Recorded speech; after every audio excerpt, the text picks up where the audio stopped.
హైదరాబాద్ అండి, అంబర్పేట నుంచి కూడా. అంబర్పేట మన హైదరాబాద్. మా ముత్తాతలు కూడా. అమ్మనాన్నలు ఏం చేస్తుండేవారు? ఫాదర్ వచ్చేసి సీనియర్ జర్నలిస్ట్ ఆయన. ఓకే. సీనియర్ జర్నలిస్ట్ అప్పుడే. ఓకే. 1980s లో senior journalist. Mother house wife.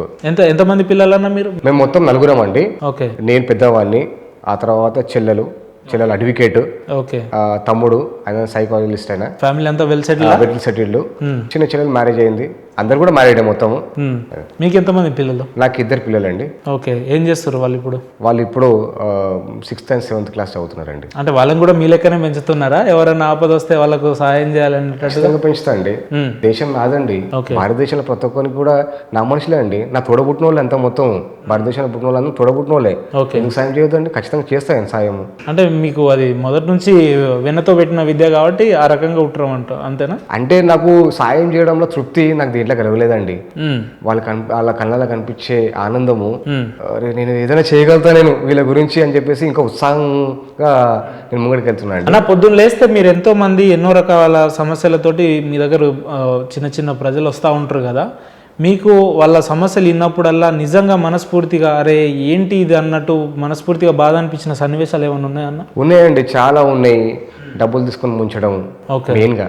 ఆ తర్వాత వాళ్ళ కష్టపడి కాయ కష్టం చేసుకొని వాళ్ళు ఒక ల్యాండ్ తీసుకుంటే దాని మీద కబ్జా పెట్టడం, డబుల్ రిజిస్ట్రేషన్ అయ్యడము, అట్లా చాలా మంది వస్తూ ఉంటారండి. నేను వాళ్ళు లీగల్ గా నేను సజెస్ట్ చేస్తాను. అండ్ దట్టు ఏంటంటే మా మిస్సెస్ కూడా హైకోర్టు అడ్వకేట్ అండి. నా లవ్ మ్యారేజ్ హైకోర్టు అడ్వకేట్. నా లవ్ మ్యారేజ్ అండి, నా హైకోర్టు అడ్వకేట్. తను కూడా సేవాభావం అండి. ఎవరికన్నా ఏదైనా ఆపద వచ్చినప్పుడు కానీ అక్క ఇట్లా ఉందాక అంటే ఫీజు కూడా తీసుకోకుండా సాయం చేస్తారు తను. ఫ్రీ లీగల్ గా తను ముందుకు వెళ్తుందండి. ఇది మీరు చెప్తుంటే మీ నాన్నగారు 1980s అంటే అప్పటికు ఒక 5-6 తరగతి చదివితే అది పెద్ద గొప్ప చదువు అన్నట్టు. దాని తర్వాత మీరు జర్నలిస్ట్గా, మీ చెల్లెలు గారు అడ్వకేట్గా, మళ్ళీ మీ మిసెస్ గారు అడ్వకేట్గా, అంటే మీరంతా అప్పటి నుంచే విద్యాపరంగా బాగా ఎలివేట్ అయి ఉన్నారు. చదువుకున్న మా తాతగారు సిఐడి ఆఫీసర్ అండి. ఓకే. సో సిఐడి ఆఫీసర్ అప్పటి నుంచి కూడా ఎడ్యుకేషన్ మొత్తం ఫ్యామిలీ మొత్తం ఎడ్యుకేటెడ్ అండి. అక్కడి నుంచి కూడా అంటే ఎడ్యుకేషన్ వాల్యూస్ తెలుసు అన్నమాట.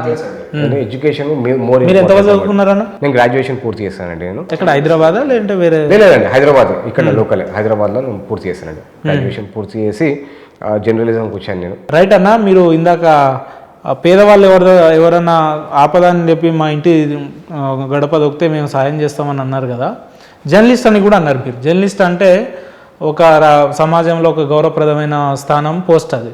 కానీ కొన్ని సందర్భాలలో పేదవాళ్లకు అన్యాయం జరుగుతుందంటే ప్రవీణ్ ముదిరాజ్ అనే వ్యక్తి, అవతల వ్యక్తి ఎంత పెద్దవాడైనా కూడా వాళ్ళతో మాట్లాడడానికి సంసిద్ధంగా ఉంటాడు అని మేము విన్నాం. ఖచ్చితంగా ఉంటుందండి, ఖచ్చితంగా ఉంటుంది.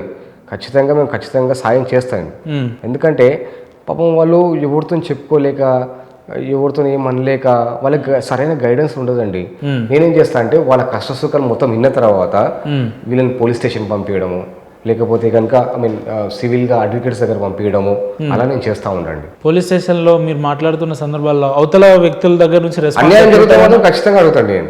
ఇలా అన్యాయం జరిగింది సార్, మరి ఇట్లా ఉంది, దీని మీద ఎలాంటి యాక్షన్ తీసుకోబోతున్నా అని చెప్పేసి ఖచ్చితంగా అడుగుతాను. ఎట్లుంటుంది డిపార్ట్మెంట్ నుంచి రెస్పాన్స్ ఎట్లుంటుంది? మీరు అంటే నేను విలేకరు కదండి, ఆల్మోస్ట్ ఫ్రెండ్లీగా ఉంటారండి. నాతో ఫ్రెండ్లీగా ఉంటుంది, నేను కూడా వాళ్ళతో ఫ్రెండ్లీగానే ఉంటున్నాను. ఇప్పటివరకు ఎన్ని కేసెస్ మీరు ఫోన్స్లలో మాట్లాడి లేదా ప్రత్యేకంగా మీరు వెళ్ళి సాల్వ్ చేసిన ఎన్ని కేసులు ఉన్నాయి? చాలా ఉన్నాయండి, అలా చాలా ఉన్నాయి. అన్ని లీగల్ గానే పోయినా మేము మొత్తం అంతా లీగల్ గా సాధించదండి.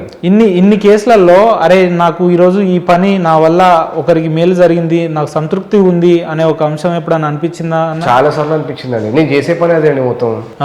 వాళ్ళకి ఏదైనా సాయం కావాలన్నా కానీ ఏదైనా కానీ ఖచ్చితంగా నేను చేస్తాను వాళ్ళకి. ఓకే అన్న, పోలీస్ డిపార్ట్మెంట్ సంగతి పక్కన పెడితే రాజకీయాలలో కూడా మీకు పార్టీలకు అతీతంగా చాలా మంది పరిచయస్తులు ఉన్నారని, పెద్ద ఇప్పుడున్న పదవులలో కావచ్చు, గతంలో పదవులు ఉన్న నాయకులు అందరితోటి మీకు మంచి సాన్నిహిత్య సంబంధం ఉందని విన్నాం మేము.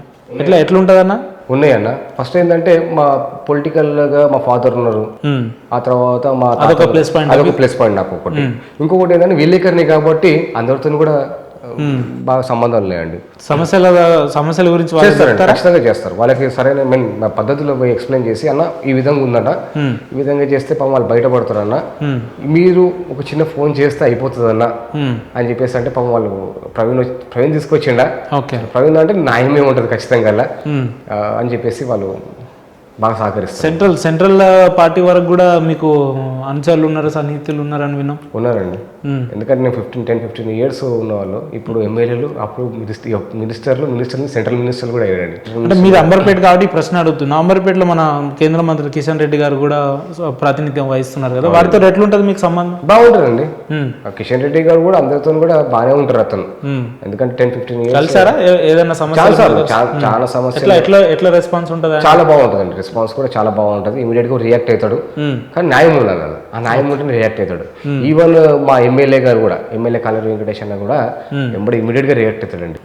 ఇద్దరు మాకు మా అదృష్టం ఏంటంటే మా అంబర్పేటకి ఎంపీ కిషన్ రెడ్డి గారు, అట్లనే ఎమ్మెల్యే గారు కాలేరు వెంకటేష్ అన్న గారు కూడా బాగా మంచి ప్రజలతో బాగా కనెక్ట్ అయి ఉంటారు. కాబట్టి వాళ్ళు గెలిచిరాలు, మంచి మెజారిటీతో గెలిచిరాలు. ఎప్పుడు మీకు అనిపించలేదా అన్న, నేను ఎంతసేపు ఈ ప్రజాసేవ సంఘ సంస్కృత సేవలు కాకుండా నేను కూడా రాజకీయాల్లోకి వెళ్ళాలి, నేను కూడా చట్టసభలలో ఉండాలి, లేదంటే మంచి పదవులలో ఉంటే ఇంకా ప్రజలకు సేవ చేసే అవకాశం వస్తుందని మీకు ఎప్పుడు అనిపించలేదా? చాలా సార్లు అనిపించిందండి. కాకపోతే ఆర్థికంగా నేను కూడా చూసుకోవాలి కదండి. యాక్చువల్లీ ఇప్పుడు ఏంటంటే రాజకీయాలు ఏంటండి, రాజకీయాలు అంటే ఒక బిజినెస్ సార్. ఓకే, రాజకీయాలు కూడా బిజినెస్ ఇప్పుడు మొత్తం అంతా. డబ్బులు ఉన్నోడే రాజకీయం చేయాలి అని. ఎందుకంటే జనాలు కూడా డబ్బులకు బాగా అలవాటు పడిపోయారు. డబ్బులు లేకుండా ఓట్లు వేస్తలేరు. అంటే దాంట్లో మంచి వాళ్ళు కూడా ఉన్నారండి, దాంట్లో తీసుకునే వాళ్ళు కూడా ఉన్నారు. తీసుకొని మాత్రం తీసుకునే వాళ్ళు కూడా చాలా మంది ఉన్నారు. సో డబ్బు బిజినెస్ అండి. ఇప్పుడు రాజకీయం ఒక బిజినెస్ అయింది. అప్పుడు రాజకీయం వేరే, మా ఫాదర్ చేసిన, మా తాతగారు చేసిన రాజకీయాలు వేరే ఉంటుండే. వాళ్ళు ఎన్నో ఏళ్ళుగా రాజకీయాల్లో ఉన్నా కూడా ఒక సొంత ఇల్లు కొనలేని పరిస్థితి. కానీ ఇప్పుడు ఏంటంటే రాజకీయం అంటే ఒక బిజినెస్ అండి. చిన్న కార్పొరేటర్లు కూడా పెద్ద లక్షల కోట్లు పెట్టుకోవాలి. లక్షల కోట్లు పెట్టుకున్నోడే రాజకీయానికి వస్తున్నారు. ప్రజెంట్ చూస్తున్నారు కదా ఇప్పుడు మొత్తం. అయితే రాజకీయంలో మొత్తం ఇవే ఉన్నాయి. మొత్తం పైసా ఎంత పైసా ఇస్తున్నాడు, ఎంత ఫండింగ్ ఇస్తున్నాడు, మాకెంత మీకెంత, రాజకీయంలో మొత్తం ఇవే ఉందన్న. ఎక్కడ కూడా ముందట్లేక లేదన్న. ఆ సమానం వేరే, మా రాముడు ఉన్న సమానం వేరే, ఇప్పుడున్న సమానం వేరే. ఇప్పుడు కూడా రాముడు వచ్చింది కదా, మరి వస్తాడు. అందుకేనన్నా ఇప్పుడు ఇంకోటి ఏంటంటే అన్న, ఇప్పటి వరకు రాముడు ఇంటికి తీసుకుని వచ్చినాం మేము. రామ మందిరం అయింది. ఆ తర్వాత జనాలకు తెలియదు ఏం చేయాలి. రాముడు వచ్చేసిండు. నెక్స్ట్ ఏంటంటే రామరాజ్యం రావాలి. నెక్స్ట్ రామరాజ్యం రావాలి. రాముని గురించి మేము రామరాజ్యం కావాలని చెప్పేసి మేము కోట్లాడుతాం.